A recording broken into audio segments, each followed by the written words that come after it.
20. Karena kita udah vaksin 2 kali ya, jadi kita izin buka masker ya. Setelah sekian lama podcast rap gak update lagi, we are happy to inform you guys that podcast rap is finally back. Yay! Jadi gimana nih kabar teman-teman semua di rumah? Semoga baik-baik aja ya Teh. Betul banget, apalagi kan sekarang udah tahun 2022 ya, tahun baru gitu. Jadi kayak kita membutuhkan semangat baru yang lebih membara gitu ya. Betul banget. Dan kita berharapnya semoga teman-teman di luar sana juga terhindar dari virus COVID-19 yang masih merajalela. Stay healthy guys. Betul banget. Nah, terus ngomongin tahun baru nih Kai, di SMA 20 tuh kan kita sudah mulai peralihannya dari zaman daring kita ke luring ya, mulai pertemuan tatap muka, ketemu guru-guru, ketemu teman-teman gitu ya, mulai berangkat pagi. Tapi sih sebenarnya yang paling ngerasa di aku tuh kan zaman online tuh kayak belajar tuh ya gitulah ya, materi teh agak masih kurang nerep gitu. Jadi culture shock waktu offline teh alas ya, nah ulangan teh susah pisan gitu. Banyak ulangan-ulangan mendadak juga ya. Iya bener banget. Nah terus tuh kan di sekolah tuh aku tuh suka takut kalau misalnya ulangan mendadak karena itu terbiasa di rumah. Iya, gitu soalnya ya. Dari sebelumnya tuh materinya tuh kayak nggak ada yang masuk gitu. Iya, kalau kan, aku jadi ya. Aduh sih ya, ini mah udah ada guru kudu kumaha tuh gitu. Nah tapi mungkin ada teman-teman juga yang merasakan sama kayak kita gitu ya. But guys don't worry, di mana ada kesulitan di situ ada kemudahan. Betul. Apa sih kemudahannya tuh? Solusinya kalian bisa daftar les atau bimbel di mana Teh? Tridaya. Betul sekali. Bukan cuma tempatnya yang nyaman, tapi guru-gurunya juga asik loh ngajarinnya. Betul banget. Tapi yang penting materi-materinya yang disampaikan tuh tersampaikan gitu. Iya benar banget. Nah maka dari itu teman-teman nih yang kan zaman sekarang teh ujian tuh soalnya sudah semakin tinggi ya, semakin tingkat sulit kesulitannya gitu. teh kayak ngelihat soal tuh kenapa susah pisan gitu, kudu kumaha jawabnya. Nah teman-teman jangan khawatir, ada cara termudah untuk menjawab semua kesulitan kalian. Tak lain dan tak bukan hanya di Tridaya. Tridaya juga kan udah cabangnya di mana-mana ya. Jadi kalian kayak gak perlu bingung lah harus les di mana, gak usah jauh-jauh juga. Iya, tempatnya udah ada di mana-mana, jadi gak usah lama-lama lagi demi menggapai masa depan yang lebih cerah biar si mamah bangga gitu ya. Langsung aja register yourself di Tridaya. Kita tatap muka, bertemu langsung, bisa berdiskusi langsung sama guru dan teman-teman. Sudah dari dulu sih, dari zaman SD, SMP, SMA gitu, kalau ke sekolah kan tatap muka gitu. Ya emang iya, soalnya kan kalau misalnya ketemu kita bisa interaksi secara langsung. Kalau aku kepikirannya kalau belajar harus ketemu itu kerja kelompok. Kalau misal di rumah tuh lingkungannya nggak ada gitu, kita nggak bisa termotivasi. Ketemu itu ngerasanya kayak senang, bisa ketemu guru, teman, selalu bisa belajar lebih cepat. Betul. Nah, balik lagi nih di podcast rap episode keempat. Di episode kali ini dengan judul Toxic Productivity What Happened to Me, yang pastinya kita bakal ngebahas tentang toxic productivity. Betul banget. Nah, sebelum kita lebih lanjut, kita mungkin berkenalan dulu Teh gitu. Iya. Halo semuanya, nama aku Kayla dan nama aku Nizwa. Nah, di episode kali ini juga narasumbernya nggak bakal kalah jauh dong, nggak kalah keren maksudnya dengan yang sebelum-sebelumnya. Betul. Ya. Siapa nih Teh? Bener banget. Jadi narasumber kita kali ini itu adalah Ibu Aisyah Yuhani Danur. Ibu Aisyah merupakan seorang psikolog berdomisili Bandung. Beliau sehari-hari menjalankan praktek sebagai praktek psikolog di Bandung ya. Beliau juga lulusan psikolog di Unpad dan juga bergabung menjadi professional coach di Kubik dan juga CIAS atau Corporate Innovation Asia. Betul banget, sangat mengagumkan ya Teh narasumbernya. Terus berkaitan juga sama yang bakal kita bahas hari ini. Betul. Daripada lama-lama, kita langsung aja membahas tentang toxic productivity. Teman-teman jangan lupa untuk nonton terus sampai akhir karena kita akan mengupas tuntas ya. Mendalam gitu, apa sih toxic productivity? Betul banget. Oke, gak usah lama-lama lagi, kita langsung aja ke narasumber kita kali ini, Ibu Aisyah. Halo Ibu. Apa kabar Ibu? Baik, alhamdulillah. Alhamdulillah. Gimana Ibu kesibukannya akhir-akhir ini, Bu? Seru deh. Seru. Alhamdulillah ya. Gak mau kalah dong sama kalian ya. Iya. Seru lah. Mungkin bisa diceritain sedikit-sedikit Iya, Ibu lagi apa gitu, lagi ngapain Lagi gitu. apa? Lagi banyak. Lagi Praktek banyak. psikolog makin kesini makin banyak ternyata Oh my orang God. yang entah jadi tambah butuh atau makin sadar kalau butuh psikolog. Jadi yang datang ke ruang praktek makin banyak. Mungkin karena di pandemi ini juga kali ya, Bu. Bisa jadi lumayan ya. Secara mental health juga kan sekarang mulai awareness-nya makin tinggi nih. Iya, betul. Oke Bu, nah ya udah Bu, ini bukan dari tadi tuh ya Nizu sama Kayla tuh udah ngomongin mengenai toxic productivity gitu ya berkali-kali sampai gumoh ya Allah gitu ya. Langsung aja Bu, kita nggak usah jauh-jauh kemana-mana, nggak usah overthinking dulu kemana-mana. Mungkin Bu, Ibu sebagai yang memang ahlinya gitu ya, pakarnya, sebenarnya toxic productivity itu seperti apa sih Bu? Oke. Jadi mulai dari definisinya nih ya. Iya, Toxic betul, Ibu. productivity ya. Toxic productivity itu ketika seseorang punya pikiran yang nggak realistis bahwa dia harus selalu produktif. Kalau aku nggak produktif itu berarti aku gagal. Kalau aku nggak produktif berarti aku salah. Ada sesuatu yang kurang ketika aku tidak melakukan sesuatu, sehingga dia kesannya jadi kecanduan produktif gitu. Dan akhirnya dia selalu mencoba mengisi waktunya untuk kegiatan-kegiatan yang menurut dia produktif. Istirahat itu dirasa sebagai sesuatu yang wah ini pasti salah banget ya kalau aku istirahat gitu sih kurang lebih. Jadi kayak pikiran kita tuh gak realistis Gak aja realistis gitu. gitu ya Bu ya. Berarti pikirannya juga yang mempengaruhi gitu ya, Bu. Betul. Dia yang kayak mengejar-ngejar aku ingin produktif gitu ya Bu ya. Mulainya dari pikiran memang. Nah, kalau gitu sekiranya misalkan ada teman-teman kita gitu yang kayak udah menjalankan aktivitas tapi ternyata dia tuh udah masuk ke zona toxic productivity. Gimana sih? disadari Iya, gitu ya. gimana biar kita tahu gitu kalau misalkan itu toxic productivity. Oke, berarti kita perlu bisa bedain nih. Ini udah productivity yang toxic atau masih productivity yang sehat gitu Iya. kan ya. Productivity ini kita katakan sebagai toxic productivity ketika kita akhirnya nggak melakukan hal lain selain dengan ngisi waktu untuk produktif. Itu yang pertama. Jadi ketika mulai muncul perasaan bersalah, perasaan kosong, perasaan nggak berharga ketika nggak melakukan sesuatu yang dianggap produktif, itu udah jadi sinyal tuh, jangan-jangan udah kejebak di toxic productivity.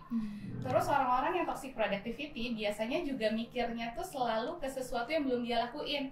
Padahal bisa jadi kan dia udah ngelakuin banyak hal nih, tapi dia tuh nggak bisa lihat apa yang udah dia lakuin. Dia tuh malah mikirnya ke, apalagi ya yang belum, yang itu tuh belum gua kerjain nih, nah yang itu lagi tuh belum gua kerjain. Dia lupa kalau ada sesuatu yang sebenarnya udah dia kerjain.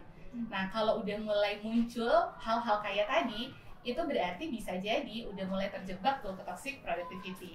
Berarti ngerasa banyak kurangnya gitu. Ngerasa banyak kurangnya, Bersalah gitu ya. betul, Iya. untuk diri sendirinya juga jadinya terlalu banyak. Padahal menurut aku kayaknya kalau misalkan dia udah dapat waktu kosong tuh waktunya istirahat juga nggak sih, Bu? Tapi kalau orang yang udah terjebak di toxic productivity, dia nggak mau istirahat, karena istirahat itu berarti gue gagal dong.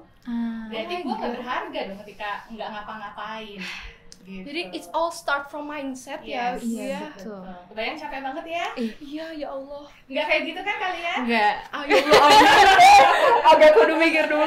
Iya, enggak sih. Mungkin kita kalau misalkan lagi banyak kegiatan mencoba untuk having fun aja nggak sih? Iya, Teh? enjoy aja. Enjoy lah. gitu. Next, keren ya, mindfulness gitu. Iya, betul. Tahu Di betul saat banget. ini. Ya udah Bu, kan dari situ kita udah tahu ya Bu ya ciri-cirinya berarti toxic productivity teh gimana gitu. Lalu Bu ingin kayak mencoba menelisik lebih dalam lagi nih ya Bu ya. Si toxic productivity itu sebenarnya tuh apa sih Bu hal yang mempengaruhi sehingga hal itu tuh bisa terjadi Bu? Kayak pemicunya, lamun bahasa ayeuna mah Bu namanya teh anu nge-trigger toxic Ini productivity teh gitu. harus campur antara Sunda dan English gitu ya.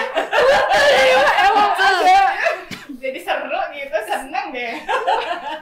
Hatur nuhun. Yang nge-trigger tuh bisa banyak hal sih. Bisa jadi satu, perasaan diri nggak berharga. Aku tuh kalau nggak produktif berarti aku nggak berharga. Yang kedua bisa jadi perasaan hampa nih. Gue tuh bukan siapa-siapa ketika gue belum bisa menghasilkan sesuatu. Identitas gue itu ya baru akan kelihatan ketika sudah menghasilkan sesuatu yang nggak tahu, standarnya dia sendiri yang tahu. Bisa juga situasi pandemi nih. Situasi pandemi ini juga kan kalian rasain sendiri lah. Iya, sangat Bingung merasakan gitu sih. ya. Dan orang-orang juga ada beberapa yang mulai terjebak di toxic productivity itu ketika masa pandemi nih. Karena pandemi itu kan membuat kita punya banyak waktu luang ketika kita hanya ada di rumah aja. Betul. Waktu tiba-tiba banyak, bingung mau ngapain, tapi juga ada perasaan hilang kendali terhadap hidup sendiri gitu. Sehingga kok ngerasanya kayak orang hilang arah ya.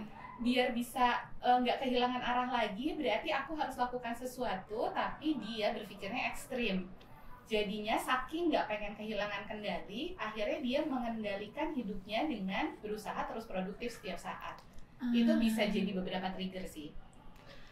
Aku aku baru masuk SMA nih. Terus waktu SMP tuh aku masih banyak kegiatan gitu, emang sedikit produktif lah gitu. Terus pas waktu pandemi bener-bener di rumah tuh kayak jujur ngerasa stres sih. Aku bukan ngerasa jadi kayak happy di rumah terus, tapi aku malah jadi sedih gitu, stres malah. Kayak semoga bukan toksik sih. Semoga aja ya. Soalnya jujur aku juga ngerasain. Jadi kan, aku kayak mikir kayak terus kayak biasanya main gitu kan. Terus kayak di rumah terus gabut, boring gitu. Jadi ngerasa kayak gitu. Dan jangankan kalian loh, orang dewasa pun banyak kan yang sebenarnya terjebak ke sana.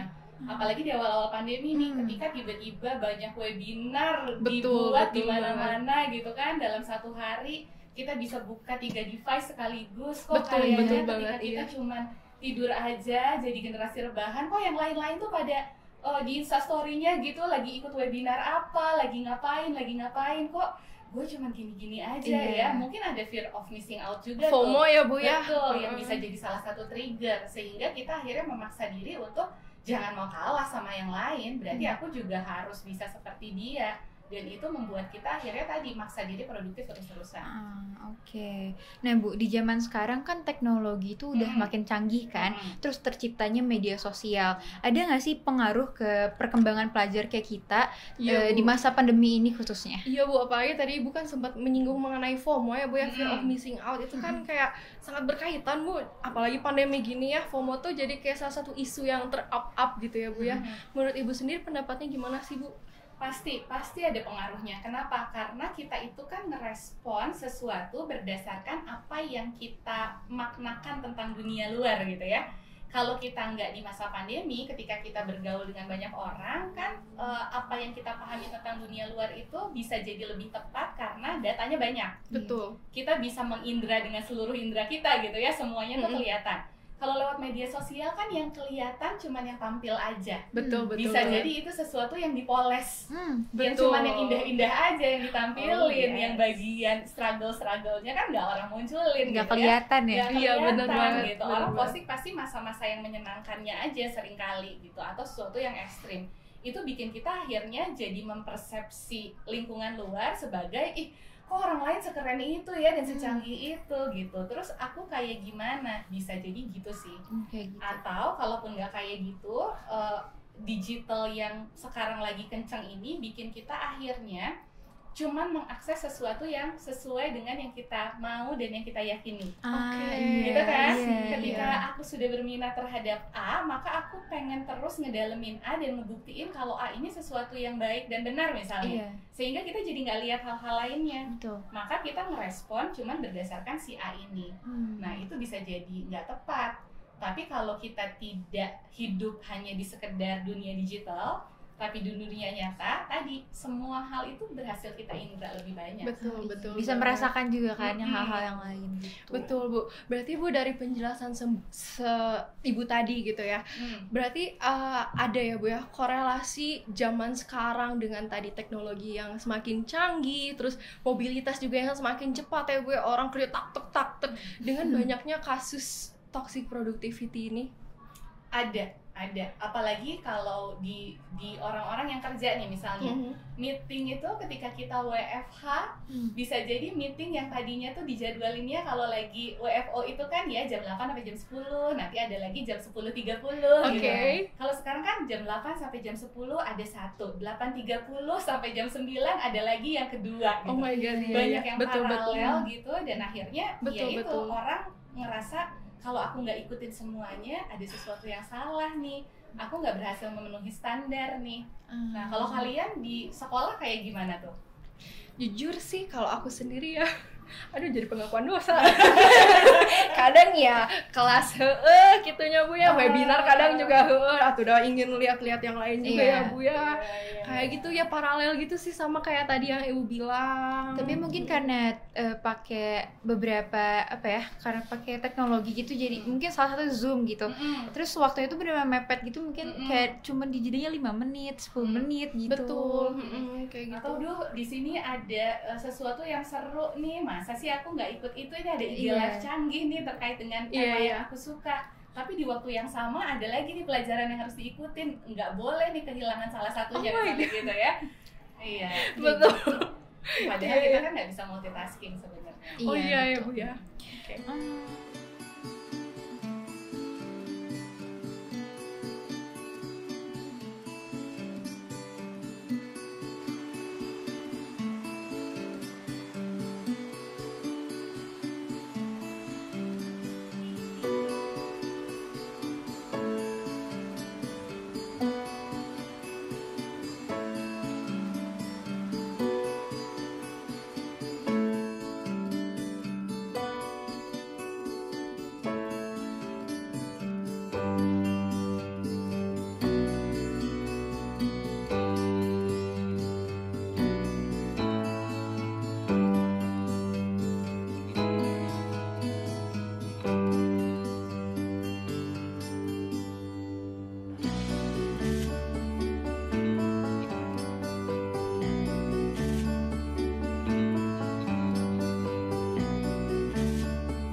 Nah, selanjutnya mungkin kita bakal nampilin beberapa isu yang tersebar di berita-berita ya, gitu ya, betul, dan di juga internet. artikel di internet. Nah, yang pertama itu ada toxic productivity, tren berbahaya yang sebabkan masalah mental. Masalah mental nih Bu katanya. Gimana nih Bu? Iya. Toxic productivity itu kan tadi ketika seseorang akhirnya merasa bersalah ketika dia nggak produktif, maka berarti dia nggak pernah berhenti bergerak nih. Dia selalu melakukan sesuatu sebagai wujud produktivitasnya. Pasti yang akan kena imbasnya 3. Yang pertama fisik pasti. Betul. Ya namanya nggak pernah istirahat, digeber terus gitu kan pasti lelah ya secara fisik. Mungkin jadi gampang sakit. Yang kedua pasti secara emosi atau ngaruhnya ke mental tadi. Iya, betul. Ketika terus-terusan dipacu gitu tanpa ada waktu istirahat kan kayak nggak sempat bernafas gitu, lama-lama kan ngos-ngosan, secara emosi juga pasti akan ngos-ngosan tuh, dan secara sosial pasti akan kena juga sebenarnya dampaknya karena nggak sempat berinteraksi akhirnya dengan orang lain, sendiri terus ya. Betul banget. Iya. Kalaupun berinteraksi ya interaksinya hanya sebatas untuk produktivitasnya. Iya, betul. Kalau aku perlu kerja kelompok ini ya kerja kelompoknya, ngobrolnya ya buat tugas ini selesai, bukan buat chat-chat ringan.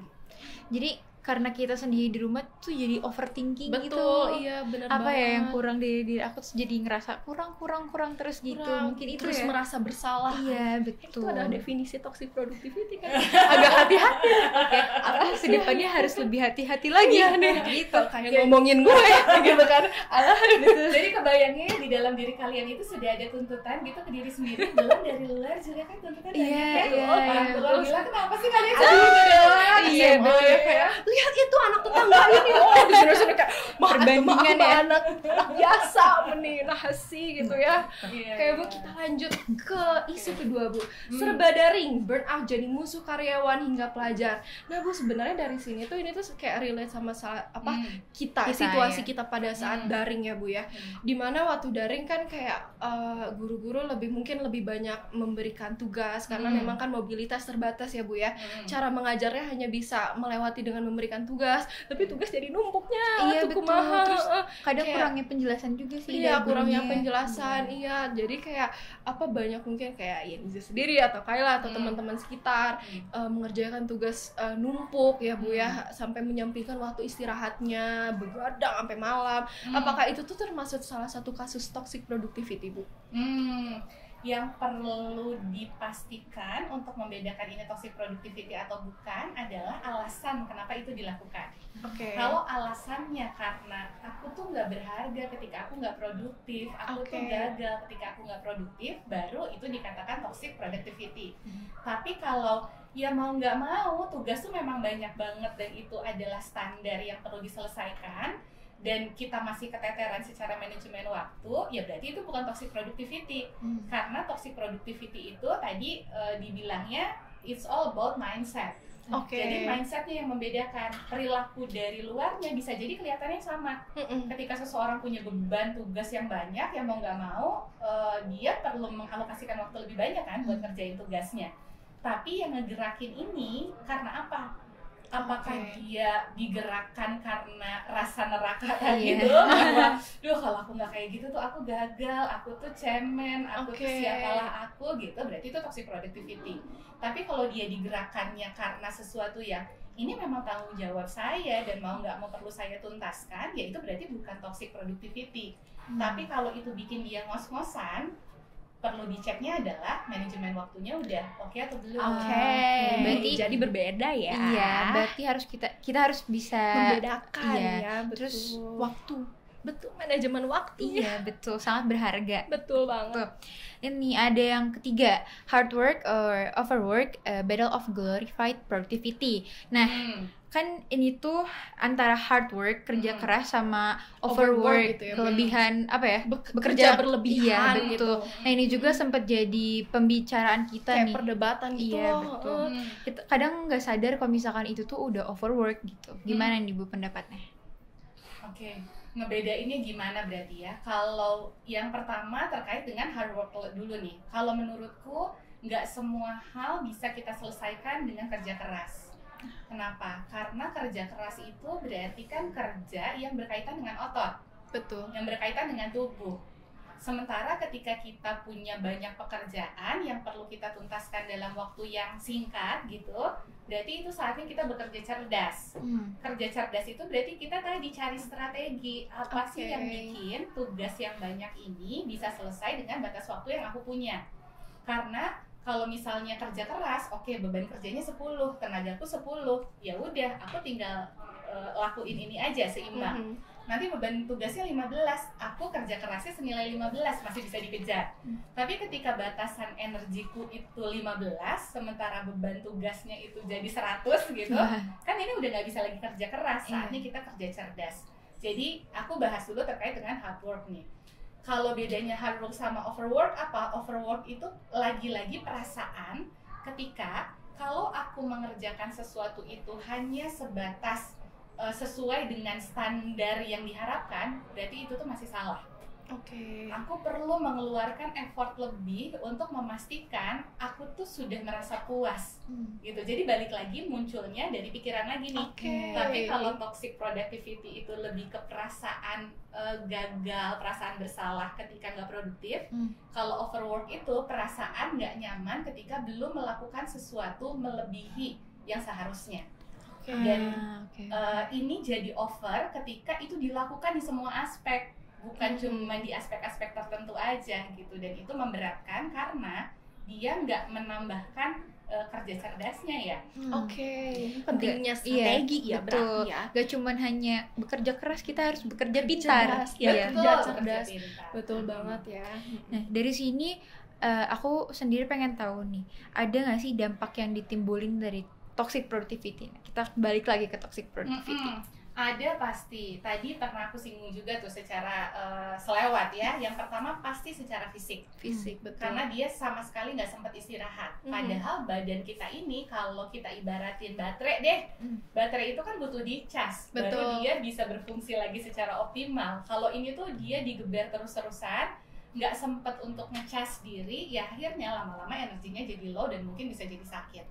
Yang kedua secara emosi. Secara emosi tadi dikejar-kejar perasaan, duh aku tuh bersalah nih, duh ada lagi nih yang belum selesai. Dia terus-terusan lihat ke depan gitu, nggak pernah ngerasa udah ya aku tuh udah ngelakuin itu loh. Itu kan berarti kebayang kayak orang terus lari tapi larinya dikejar anjing gitu. Kan hormon stresnya banyak banget tuh di dalam dirinya. Stres di waktu yang singkat kan bagus, tapi stres terus-terusan itu pasti akan bikin seseorang akhirnya juga tadi bisa jadi burnout atau kena masalah-masalah mental yang lebih berat nantinya gitu. Secara sosial, toxic productivity juga pasti akan mempengaruhi. Karena saking sibuknya kita jadi produktif, kalaupun kita berinteraksi sama orang itu hanya sebatas untuk produktif, bukan untuk terkoneksi gitu. Sebagai manusia tuh kan kita makhluk sosial ya. Seringkali tuh butuh cuman ngobrol nggak penting loh. Karena seringkali ngobrol nggak penting itu kan penting. Tapi buat orang yang terjebak di toxic productivity itu tuh cuman buang-buang waktu. Ngobrol nggak penting tuh ngapain sih? Ya akhirnya secara waktu, secara kualitas interaksi sosialnya pasti bermasalah. Dan pasti ada kebutuhan dasar manusianya untuk interaksi yang nggak terpenuhi. Stres juga nanti. Jadi dampaknya banyak juga ya, Will. Tadi ada fisik, ada mental, secara sosialnya juga itu terpengaruhi ya, Bu ya. Oke, Bu.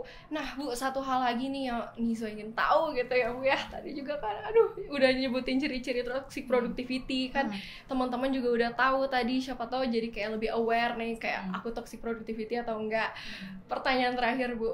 Cara mengatasi untuk kita bisa keluar dari toxic productivity itu. Karena mungkin tetap teman-teman kayak yang udah dengar dari penjelasan Ibu kayak ngerasa aku kayaknya toxic deh gitu.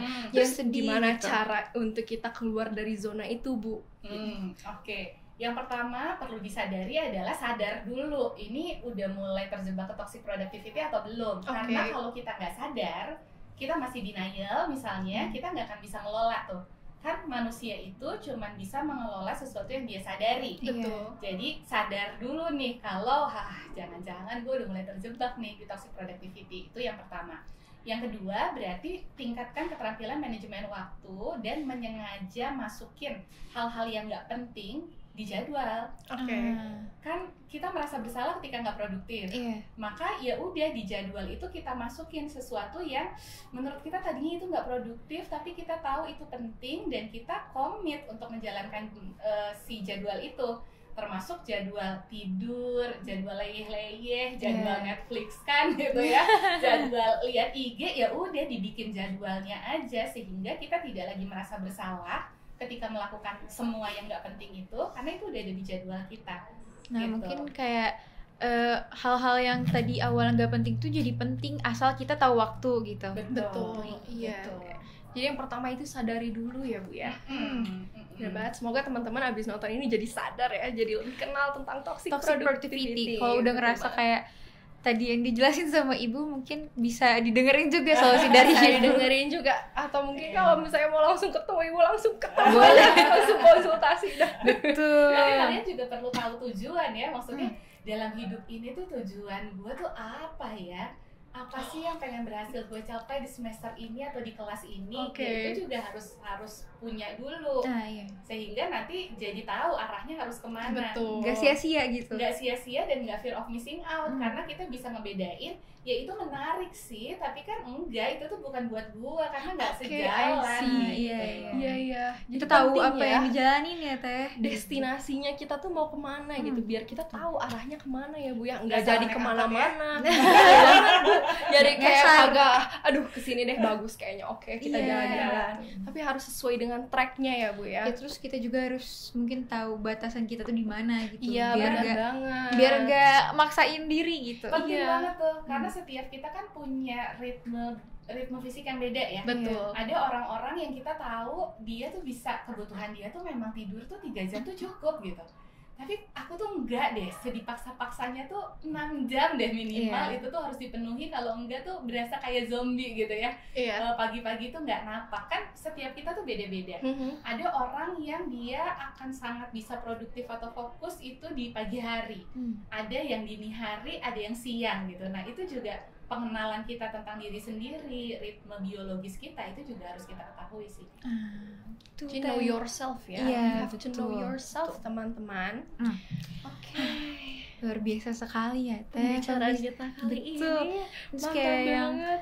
penjelasan-penjelasan dari Bu Aisyah itu sangat insightful gitu, sangat Iya, sangat bermanfaat buat untuk kita sama buat teman-teman kalian di rumah.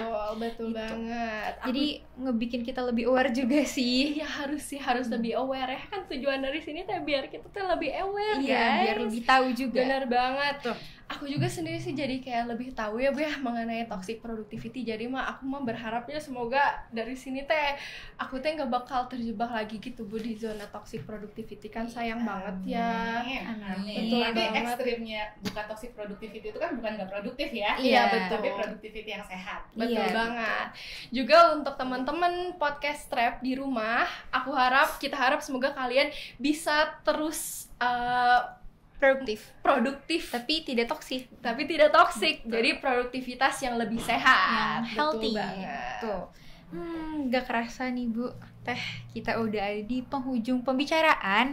Nah, sebelumnya makasih banget buat Terima Bu kasih Aisyah banyak, ya Ibu. udah mau menyempatkan bikin podcast sama kita di sini. Betul, berbagi informasinya ya untuk kita yang pasti itu bakal bermanfaat Iya, banget sharing-sharing ya. Gitu. Sharing-sharing bener banget. Makasih juga buat teman-teman kalian yang udah nontonin Kita bertiga ya dari awal sampai dengan akhir. Nah, iya. Terus Kita juga ingin mengucapkan terima kasih untuk Bimbel Tridaya yang sudah mendukung terlaksananya acara kita ini, dan juga dari pihak Bruce Space yang udah menyediakan studio yang sangat nyaman ini. nyaman ya, Dingin.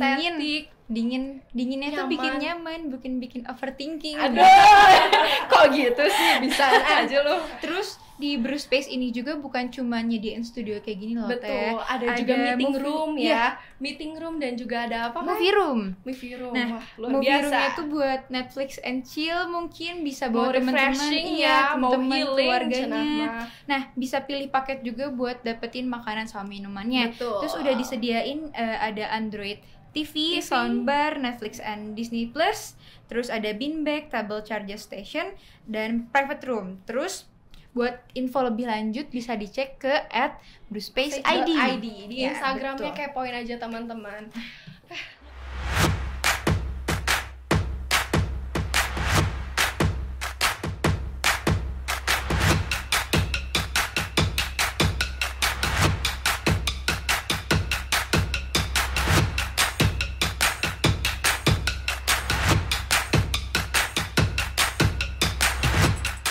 Udah terbukti ya.